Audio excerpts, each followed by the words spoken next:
Bilakah sebaik-baiknya melakukan solat istikharah? Seiring dengan solat hajat, sebelum, semasa, atau setelah berusaha? Faham soalan?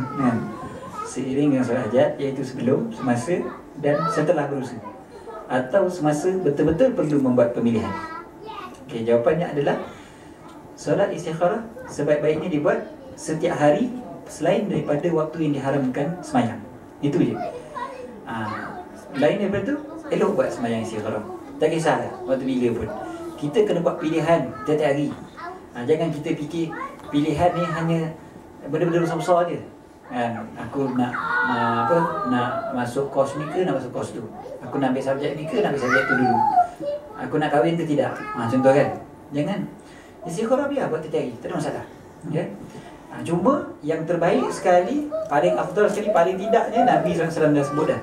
Idza hamma ahadukum, bila seseorang daripada kamu berasa keluh kesah untuk melakukan satu perkara, untuk memilih satu perkara, maka berwuduk, solat 2 rakaat dan berdoa dengan doa istikharah. Okey. Jadi adanya bila kita dalam keadaan keluh kesah, maka sembahyang istikharah. Itu waktu yang terbaik, waktu yang khusus. Yang tadi kita cerita waktu umum. Cuma kecuali waktu yang dilarang solat. Waktu dilarang solat bila? Yang lepas subuh, kan? Waktu sebelum zuhur tu, waktu matahari tegak atas kepala, ataupun waktu lepas asar, ataupun waktu matahari nak tenggelam, kan? Di waktu-waktu dia. Waktu-waktu tu dilarang solat, istikharah tak boleh solat. Lain daripada tu boleh. Cari dah masa panjang sehari semalam, takkan waktu tu juga sembahyang istikharahnya, kan? Okey. Jadi itu waktu yang terbaik. Doa istikharah hafal? Tak hafal? Tak hafal. Hafal doa istikharah? Tak hafal. Dapatkan album terbaru saya. Pastikan yang original. Okey. Tak jual kat UK, tapi ada jual kat iTunes. Siapa yang ada Apple boleh jual, boleh download. Boleh belilah. Okey. Doa istikharah pun ada, dilagukan, mudah nak hafal. Bila lagu insya-Allah mudah hafal. Bukan saya suruh lagu juga lepas sembahyang. Dia lagu tu untuk mudah hafal. Jadi kita macam Asmaul Husna kan. Asmaul Husna tu kalaulah tak dilagukan, saya rasa kita pun tak hafal dah ke Asmaul Husna tu. Tara lagu tu pun ada yang tak hafal kan. Dia nyanyi ramai-ramai, ada je part dia sambung balik kan. Itu tara dilagukan. Kalau tak lagu, agak-agak hafal tak? Tak hafal Asmaul Husna tu. Jadi kita ni memang bila dilagukan lebih mudah untuk dihafal. Jadi macam doa istikharah tu cuba ambil yang lagu dia tu, kemudian hafal lah. Boleh jaga kat YouTube pun ada insya-Allah. Mula dengan Allahumma inni astakhiruka.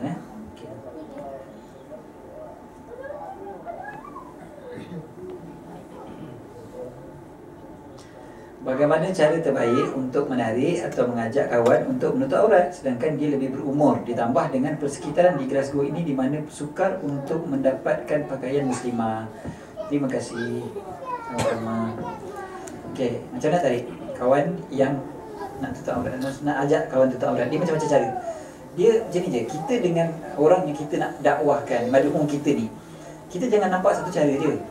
Dan first sekali, sebelum daripada apa pun, kita punya pandangan pada dia tu kena betul dulu, kan? Kita boleh panggil persepsi, perspektif, perspektif pada dia tu. Maksudnya macam mana cara kita memandang dia. Itu nombor satu. Sebelum kita fikirkan cara, kita fikirkan cara pandang dulu sebelum kita cara ajak dia. Kita pandang dia macam mana? Kita pandang dia sebagai orang yang memang dah tak ada harapan, dah berubah ke macam mana? Ini memang sudah Ustaz ni, hatinya keras seperti batu. Saya rasa lah dia neraka dia tempat dia. Payah. Walaupun dia tak sebutkan mulut tapi dia punya perspektif tu dah gitu dah. Kadang-kadang kita pandang jijik pada orang, sia-sia. Kita dah pandang tak elok pada orang. Kadang-kadang kita pandang diri kita lebih elok daripada orang. Kita panggil apa? Holier than thou, kan? Rasa takabur tu ada. Orang yang ada takabur, macam mana dia nak nasihat orang? Dia sendiri takabur. Takabur sifat yang Allah Ta'ala tak redha, memang tak masuk syurga. Jadi kita sendiri ada takabur. Kita rasa megah, rasa besar, rasa hebat. So susah. Kita nak pandang orang yang nak kita ubah, Ibaratnya macam ni je, saya pergi mana pun saya ibaratkan benda sama je, iaitu seperti kita melihat seorang yang berada di tepi jurang ataupun gaung yang dalam keadaan dia tu teraba-raba ataupun dia tu buta. Dia buta, tak nampak, ataupun dalam malam yang gelap gelita, depan dia ada gaung, dia tak nampak. So, kita punya kerja untuk selamatkan dia daripada jatuh ke gaung. Jangan kita pandang dia seperti orang yang dah sudah berada dalam gaung. Kalau kita pandang dia dah berada dalam gaung, kita tak nak selamatkan dah. Kan, Nabi banyak pun kita kata kesian dia ni. Itu je lah. Kan? Tapi sepatutnya kita pandang dia sebagai orang yang memang teraba. Anytime dia boleh jatuh. So sekarang kita kena tarik dia. Dan cara tarik pelbagai. Cara keras, cara lembut, melihat kepada sasaran dakwah. Ada orang guna cara lembut, ada orang guna cara kasar yang lebih sesuai. Kan? Orang cara lembut, kadang-kadang dia macam mana? Kita cakap dengan dia lembut, dia tak boleh terima. Ada orang kena cara kasar. Ada orang tak cara kasar, tak terima. Kan? Kita jerit, bang! Apa? Gaung kat depan, bang! Menjerit kita. Kan? Apa jadi pada dia? Terkejut, melompat dia ke depan, masuk terus ke gaung. Kan? Sebab apa dia melompat masuk ke dalam? Sebab kita punya jeritan kasar sangat. Kan? Sebab dia tak boleh terima. Dia memang ada, kata apa, lemah semangat. Kan? Ada orang tak boleh cara lembut. Dia tak peduli cara lembut. Kita kata, bang, sesungguhnya di hadapan abang itu ada gaung yang begitu dalam sekali. Adalah lebih baik jika abang berhenti daripada berjalan dan berpatah balik ke belakang. Sila berbuat demikian secepat mungkin. Kita cakap punyalah baik, sopan santun, ya kan? Apa dia buat? Tak peduli. Dia tak peduli, main-main lah dia ni. Dia pun terus jalan. Dia masuk juga ke dalam gaung. Jadi dia tengok pada orang, ada pelbagai jenis manusia. Okey, itu nombor satu. Nombor dua, dakwah dengan perbuatan. Perbuatan biar betul. Saya ada seorang muslimah, dia komen. Dia kata, Ustaz, saya ada roommate, housemate saya ni payah betul saya nak ajak. Semayang tak nak, baca Quran tak nak, kan, tutup aurat tak sempurna. Saya cuba pujuk. Saya dah puas dah beti dah, tak mau dengar juga. Kan, susah betul. Apa pandangan Ustaz? Kan, minta pandangan kita. Tak apalah, saya ceritalah sikit-sikit. Tengok-tengok lepas seminggu, housemate dia pula datang. Ustaz, saya nak tegur pasal kawan kami ni. Dia pula kena, kan.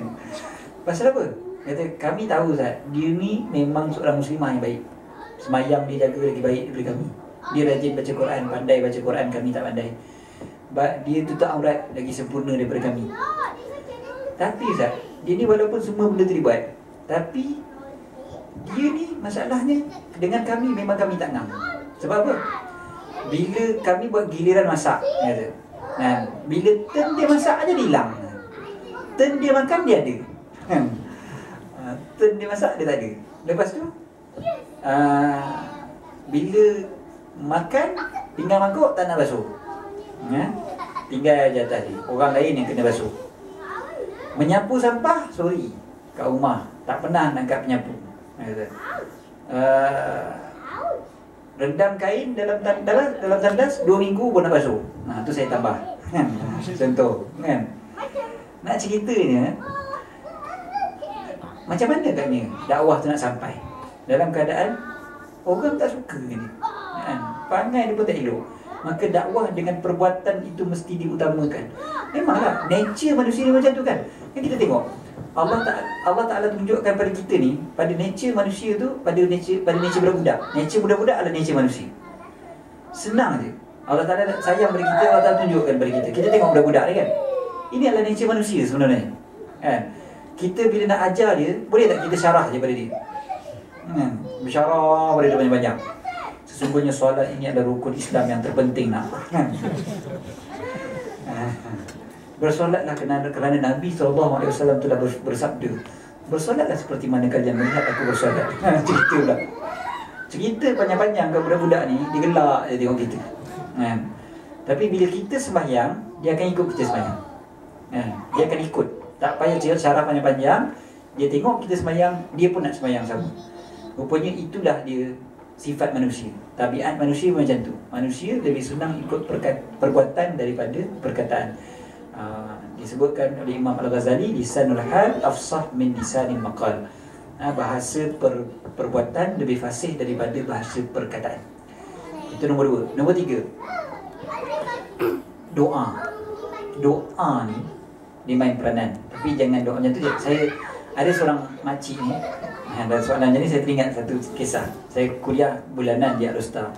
Lepas kuliah, ada seorang akak ni lah, makcik lah, dia jumpa saya, dia kata, "Ustaz, makcik nak tanya soalan.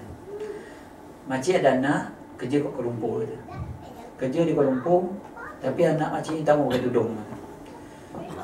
Ustaz, cuba bagi nasihat sikit. Cuba bagi tips kat makcik, macam mana makcik nak nasihatkan anak-anak makcik supaya pakai tudung." Tapi sebelum Ustaz jawab, saya nak cakap, Ustaz tak sah jawab pada makcik bagi hadiah tudung pada dia. Sebab itu memang dah standard punya jawapan. Sebab saya tak jawab macam tu, kan? Mungkin kalau sebahagian dari kita akan jawab macam tu, cuba hadiahkan tudung, kan? Biasa. Jadi dia kata, "Ustaz jangan jawab macam tu." Dia pula bagi tahu saya jangan jawab macam mana. Tadi nak tanya sangat, kan? Ustaz jangan jawab. Sebab apa? Makcik ni kira-kira, dia kata, kalau makcik kira-kira berapa banyak dah makcik bagi pada dia tudung, makcik rasa buka kedai tudung pun boleh dah. Punya banyak dibagi kan ke anak dia tudung, semua boleh buka kedai tudung lah, dia kata. Sebab dia kata setiap kali anak dia balik, dia bagi tudung. Dia pakai tudung baru, anak dia puji, dia bagi tudung tu kat anak dia. Setiap kali macam tu. Anak dia pandai puji, kan, cantik lah tudung mak, dia pun ambil bagi kat anak dia. Tapi tak pakai-pakai dia tudung, kan? Dia kata, "Ustaz cuba gini nasihat dia." Saya kata gini, anak makcik tu balik kalau Ustaz ni berapa banyak kali, berapa kerap. Dia kata sebulan sekali anak saya balik. Okey, bagus dah tu.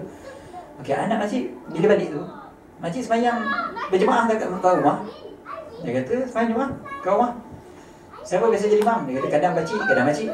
Okey. Dia kata kalau makcik jadi imam sembahyang dengan anak makcik, lepas sembahyang, cuba makcik tak amal doa ni. Doa apa Ustaz? Nak tulis. Kata tak payah tulis, kan? Apa dia doa tu? Makcik doa lah daripada lubuk hati makcik. Kata, "Ya Allah, aku sayang sangat pada anak aku. Aku tak nak dia masuk neraka kerana buka aurat dia. Ya Allah, bukalah pintu hati dia untuk tutup aurat dia. Ya Allah, aku sayang sangat ke anak aku. Aku tak nak dia masuk ke neraka. Aku tak nak rambut dia disimbah oleh api neraka kerana kedegilan dia untuk tutup aurat. Ya Allah, bukalah pintu hati dia, ya Allah." Kan? Dan saya sebut makcik doa tu bagi derai sikit, bagi angkat suara. Ni anak duduk sebelah ni, kan? Anak tekan amin, amin, mak aku pilih aku dah ni, kan? Amin, kan? Tak apa, tak ada masalah, kan? Aminkan aja. Amin, amin, amin. Nanti insya-Allah dia akan berubah. Sungguh, lepas bulan saya datang lagi sekali kuliah, makcik tu siap bawa hadiah lagi kat saya. Bukan hadiah tudung lah. Dia kata, "Ustaz, alhamdulillah Ustaz, anak makcik pakai tudung lah." Kata, anak makcik tu tak Ustaz lah, kan? Apa? Dia doa ikhlas kepada Allah Ta'ala. Tapi dalam doa tu juga adalah dakwah dia juga kepada orang lain. So cuba buat macam tu. Tapi yang ni macam pada kakak tu mungkin susah lah nak dalam konteks ni. Tapi boleh dengan pelbagai cara yang lain. Kakak tu kawan Facebook kita contohnya, kan? Gunakanlah media Facebook pula. Ya Allah, kau buka kalau pintu hati semua friend aku dalam Facebook ni untuk tutup aurat, ya Allah, kan? Aku sayang kat mereka semua, ya Allah, kan?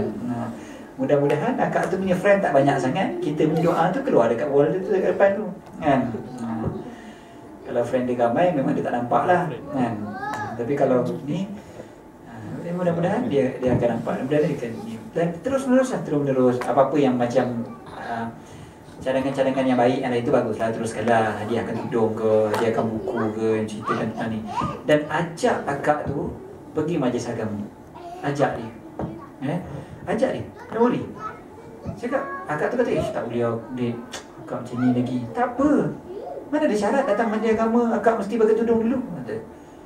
Akak datang je dulu. Ajak je dulu, tak ada masalah. Saya ada bawa usrah artis dan sebagainya, kan. Ya saja. Tak betul orang datang. Tapi bila dia datang, dia akan terbuka hati untuk terima hidayah Allah Ta'ala, kan? Akan jadi dia tu. Datang dulu. Saya ada seorang kawan kat Singapura, seorang ustaz.